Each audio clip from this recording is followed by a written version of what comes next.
Perkenalkan, nama saya Evelyn Bertua Muslim. Saya akan membacakan cerita singkat saya mengenai Gunung Merapi yang meletus. Telah terjadi letusan Gunung Merapi di Yogyakarta pada hari Senin, tanggal 8 Desember 2023 pada jam 14:46 waktu Indonesia Barat. Ayah memimpin keluarga untuk segera mengungsi. Warga pun juga ikut mengungsi. Polisi dan petugas pemadam membantu warga untuk mengungsi ke tempat yang lebih aman. Petani yang sedang bekerja di sawah segera kembali ke rumah untuk ikut mengungsi bersama. Pak Lurah segera memberi himbauan kepada warga untuk mengungsi. Penyebab Gunung Merapi di Yogyakarta meletus disebabkan oleh longsoran kubah lava. Warga menyelamatkan diri dengan mengungsi. Setelah keluarga saya siap, kakekku berkata bahwa dia tidak ingin ikut, sebab kakek sedang tidak enak badan.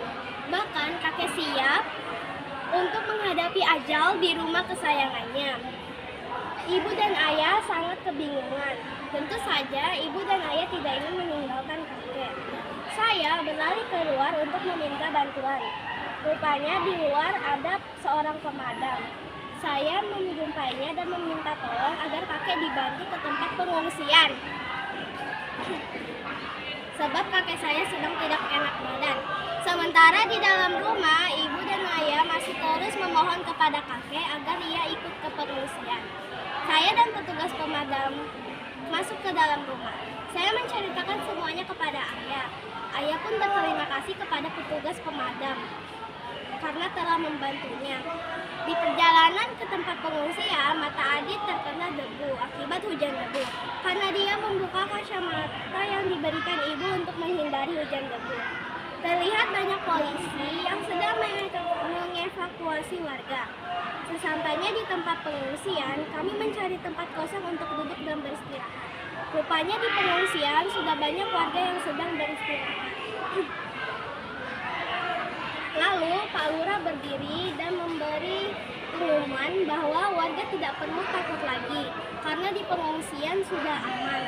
Dan bagi yang merasa dirinya kurang enak badan, dimohon untuk segera periksa ke dokter yang telah disediakan di tempat pengungsian. Ibu dan ayah menyuruhku menemani Adit ke dokter karena tadi matanya Adit terkena hujan debu dan masih terasa perih. Tutup botol, ambil. Saya segera mengambil handphone saya dan menemani Adit ke tempat pemeriksaan. Di tempat pemeriksaan, saya bertemu dengan teman sekolah saya untuk memeriksakan juga ke dokter. Lalu saya menyapa mereka. Saat giliran Adit yang diperiksa, dokter segera mengambil air dan menyuruh Adit mencuci matanya. Setelah itu, dokter memeriksa mata Adit. Kata dokter, mata Adit sudah baik-baik saja. Setelah Adit selesai diperiksa, saya dan Adit kembali ke tempat kami. Rupanya kakek sudah bangun. Saya bertanya ke kakek apakah kondisi kakek sudah merasa lebih baikan. Dan kakek berkata dia sudah baikan. Namun kata ibu dia harus tetap diperiksa oleh dokter. Ibu dan ayah pergi menemani kakek untuk diperiksa. Saat saya dan Adit sedang duduk-duduk, teman bermain saya datang menyapaku. Lalu saya dan Adit pun menyapanya.